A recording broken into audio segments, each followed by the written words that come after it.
नमस्कार, मैं हूं आपके साथ मयंक। आज 27 तारीख है और देखिए एक बार फिर अमेरिका और ईरान के बीच जंगी हालात हैं और इस वक्त की बेहद अहम खबर, ईरान ने मिसाइल और ड्रोन स्ट्राइक से एक बार फिर बहरीन में अमेरिका के अड्डों को दहला दिया है।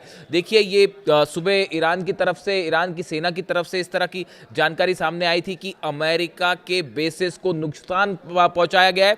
उसके बाद सबको इस बात का इंतजार था, सब ये देखना चाह रहे थे कि अमेरिका के वो कौन से बेस हैं, अरब देशों में वो कौन सा देश है जिस पर हमला किया ईरान ने। और अब वो जानकारी सामने आ गई है। बहरीन में ड्रोन स्ट्राइक्स की खबरें हैं, मिसाइल स्ट्राइक्स की खबरें हैं और ये निशाना एक बार फिर अमेरिका के बेसिस को बनाया गया है।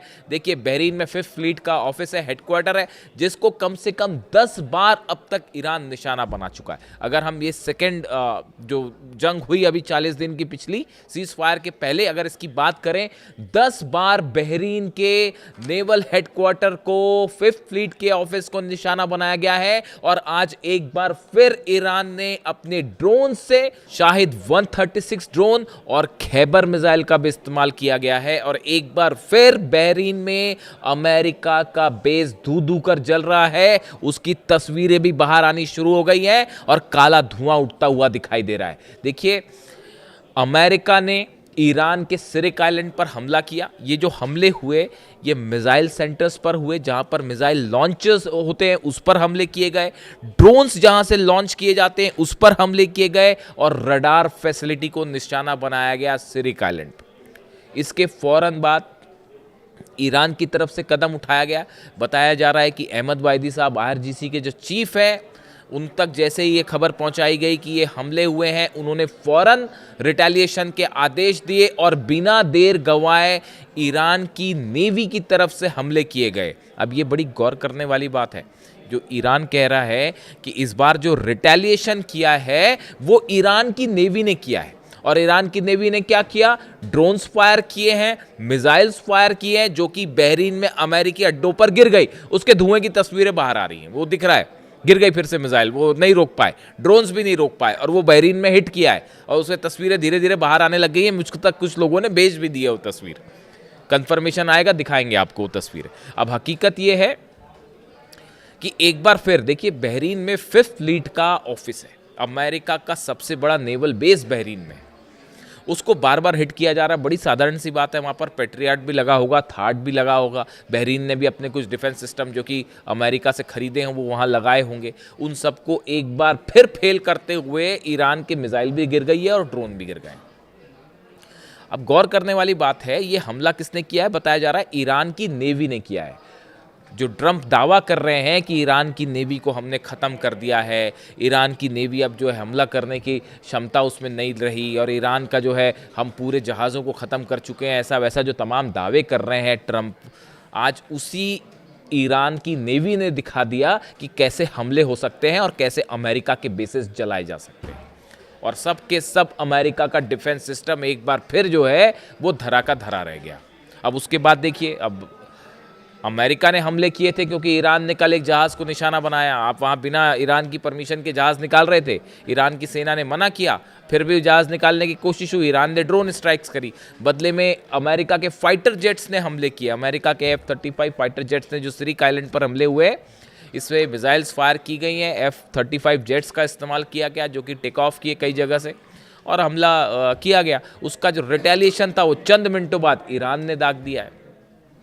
अब देखिए हुआ क्या कि अमेरिका ने जो हमले किए, आप अमेरिका के जितने अखबार देखेंगे, न्यूज़पेपर्स देखेंगे, उसमें इस तरह की बातें आ रही हैं कि अमेरिका अभी और बड़ा हमला करेगा। ये चूंकि ड्रोन स्ट्राइक थी तो ये हमला थोड़ा सा अमेरिका ने हल्का हमला किया। हकीकत ये है वो ईरान ने ज़्यादा बड़ा हमला कर दिया। अमेरिका ने तो अपनी तरफ से जो स्ट्राइक करी थी वो करी थी, लेकिन अमेरिका को एक बार फिर जो है गलत साबित करते हुए ईरान ने जल्द ही हमला कर दिया और बड़ी स्ट्राइक कर दी और फिर सटीकता के साथ एक बार फिर अमेरिकन सोल्जर्स को जो है वो निशाना बनाया गया। उसमें कैजुअलिटी है, घायल है, वो अभी बाद में पता चलेगा, वो हमेशा बाद में ही पता चलता है। अभी खबरें तो ये भी चल रही हैं कि कैजुअलिटीज छुपाई जा रही है। अमेरिका में जितने सैनिक घायल हुए, कितना ज़्यादा घायल हुए, कितने लोग मरे, इनको सबको छुपाने की एक बड़ी कोशिश चल रही है ताकि आने वाले चुनाव में डोनाल्ड ट्रंप ना हार जाएं। इसलिए अब हकीकत ये है, हिट कर दिया गया है। यूएई में लगातार जो है वो अलर्ट है, सऊदी खौफ में है, कुवैत खौफ में है कि कब कहाँ हमले हो जाएं। और हकीकत ये है आज की रात जो है वो बेहद भारी पड़ने वाली है पूरे मिडिल ईस्ट में। एक बार फिर डोनाल्ड ट्रंप की तरफ से बयान आया है कि आगे आगे देखिए क्या होता है, हम ईरान को नहीं छोड़ेंगे। इस तरह का बात जो है वो डोनाल्ड ट्रंप की तरफ से धमकियां फिर से आने लगी हैं। जेडी वेंस ने कहा है कि ईरान पछताएगा। अब देखिए ये डोनाल्ड ट्रंप क्या कह रहे हैं वो कहते रहें, उससे फ़र्क नहीं पड़ता।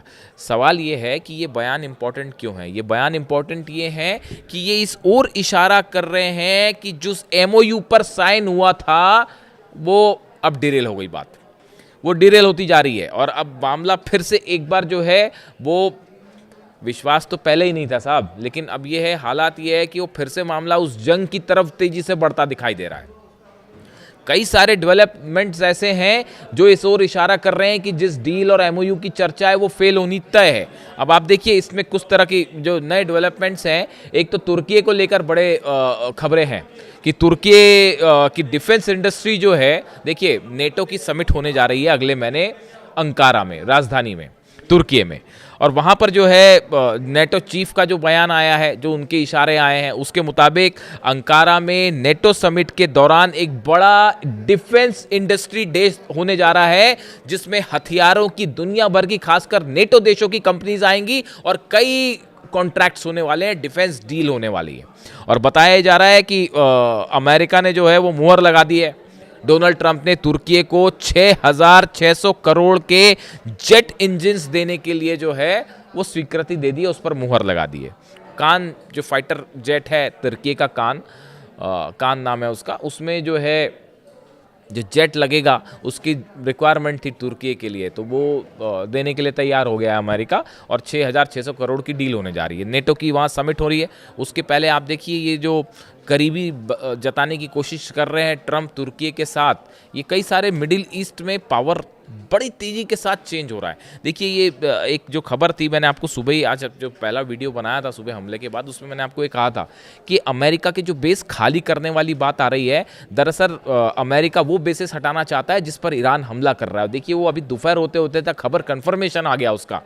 अमेरिका की प्लानिंग ये है, ख़ास तौर पर जैसे कुवैत हो गया या यूएई है, सऊदी के कुछ अड्डे हैं, या बहरीन में भी इवन, जहाँ पे कुछ ऐसे जगह हैं जहाँ पर ईरान ने इतना मारा है साहब, इतना मारा है कि मतलब क्या ही बताया जाए आपको। मिसाइल गिर गई, ड्रोन गिर गए और आप नहीं रोक पा रहे हो। और वहाँ पे बड़ी कैजुअलिटी, अमेरिकन जो फोर्सेस हैं भागनी पड़ी वहाँ से। कोई बंकर में छुपा है तो बंकर में छुपा हुआ है, और उसमें इतना ज़्यादा डैमेज हो गया है कि उसको रिकन्स्ट्रक्ट करने में भी जो है वो करोड़ों रुपए का खर्चा आने वाला है। तो ऐसे हालात में अब सिचुएशन ये है कि अमेरिका की प्लानिंग समझिए। अमेरिका ये चाह रहा है कि अपने बेसिस को इजराइल शिफ्ट कर दिया जाए, इजराइल के आसपास शिफ्ट कर लिया जाए। उससे होगा ये कि अगर आप, एक तो हमले करने में आसानी होगी कि अगर इजराइल भी हमले कर रहा है, वहीं पे पास से ही अमेरिकन बेसिस से भी हमले हो रहे हैं। और दूसरी चीज़, जब ईरान की मिसाइल्स आएंगी तो अभी आपको डिफेंस सिस्टम अपना पेट्रियट जो है वो कुवैत में भी लगाना पड़ रहा है, कतर में भी लगाना पड़ रहा है, बहरीन पे भी लगाना पड़ रहा है, सऊदी में भी लगाना पड़ रहा है, यूएई पे भी लगाना पड़ रहा है। तो खर्चा ज़्यादा आ रहा है, मिसाइल्स ज़्यादा खर्च हो रही हैं। तो फिर प्लान क्या है साहब, इजराइल के पास लगाइए ताकि जब ईरान हमला करे तो सिर्फ इजराइल को ही, मतलब एक ही आप डिफेंस सिस्टम से आप इजराइल को भी बचाने की कोशिश करेंगे और खुद को भी बचाने की कोशिश करेंगे, और हमला करना भी आसान रहेगा। रिफ्यूलिंग जेट सीधा इजराइल आएंगे, अलग अलग देशों में नहीं ले जाना पड़ेगा। अभी टेक ऑफ करने में बड़ी दिक्कत हुई, सऊदी से भी और कतर से भी, सब जगह प्लेन्स तो सब जगह थे अमेरिका के फाइटर जेट, लेकिन टेक ऑफ करना, वो ज़्यादा जगह हमले ज़्यादा कर पा रहा था ईरान, सब जगह जो है वो बेसिस को जला डाला। ईरान के सैटेलाइट्स मदद कर रहे हैं, रूस के सैटेलाइट्स मदद कर रहे हैं। तो ये ऑपरेशन बड़ा फैला हुआ था अमेरिका का, और इसलिए पिट गए। आप अगर किसी वॉर जो स्ट्रैटेजी बनाते हैं, आप उनसे बात करेंगे तो देखिए क्या है, ये सब बेसिस देखने में अच्छे लग रहे थे, लेकिन कि भाई इतने देशों में हमारे बेसिस हैं अमेरिका की, और इतने में जो है वो जॉर्डन में F-15 खड़े हैं, और कतर में F-35 जेट्स खड़े हैं, सऊदी में F-35 जेट खड़े हैं, F-16 यूएई में। ये सब बोलने की बातें थी, वो जब मारनी शुरू करी ईरान ने तो कुछ नहीं बच पाया। तो इन्होंने कहा कि अब जो काम के बेस नहीं वो हटाइए, बाकी इजराइल शिफ्ट करिए, यानी फोकस इजराइल के आसपास है कि यहीं पर बेसेस शिफ्ट कर लीजिए। तुर्की के साथ जो संबंध तेजी से बढ़ रहे हैं, देखिए आप आइसोलेशन में नहीं देख सकते, मैं फिर कह रहा हूं आपको। रूस में बड़ी तेजी से हमले हो रहे हैं, रूस की ऑयल इंडस्ट्री को खत्म करने की कोशिश चल रही है, उसके तेल को रोकने की कोशिश चल रही है। तुर्की को अपने पक्ष में रखना चाह रहे हैं डोनाल्ड ट्रंप, संभवतः अरब, इस पे हम अलग से बात करेंगे। अरब देशों के भी अमेरिका से जो समीकरण थे वो तेजी से बदल रहे हैं। अब तुर्की जो है वो एक नया पावर सेंटर के रूप में उसको आगे बढ़ाना चाह रहे हैं ट्रंप। क्या उसमें उसके पीछे उनकी मंशा क्या है, ये कई इस पर अलग अलग राय है, इस पर हम एक अलग प्रॉपर वीडियो करेंगे। लेकिन देखिए अभी हालात ये है कि जितने अरब देश हैं सब के सब खौफ में है कि कहीं आज रात को जो है ईरान की तरफ से फिर बड़ा हमला तो होने नहीं जा रहा। और ये जो बयान आए हैं खास तौर पर डोनाल्ड ट्रंप के और जेडी वेंस के कि आगे आगे देखिए क्या होता है और ईरान को बख्शा नहीं जाएगा, क्या एक बार फिर बड़ी स्ट्राइक आज रात को देखने को मिल सकती है। कई तमाम डिफेंस एक्सपर्ट इस तरह की राय जाहिर कर रहे हैं कि एक बार फिर ईरान पर बड़ा हमला हो सकता है, स्ट्राइक्स हो सकती हैं और इस बार हमला तेहरान पर भी हो सकता है। यानी देखिए अभी तो इस सिरिक आइलैंड्स के आसपास की बात थी, लेकिन अब हमला टेरिटरी पर भी हो सकता है। इसके लिए ईरान की सेना पूरी तरह से तैयार है।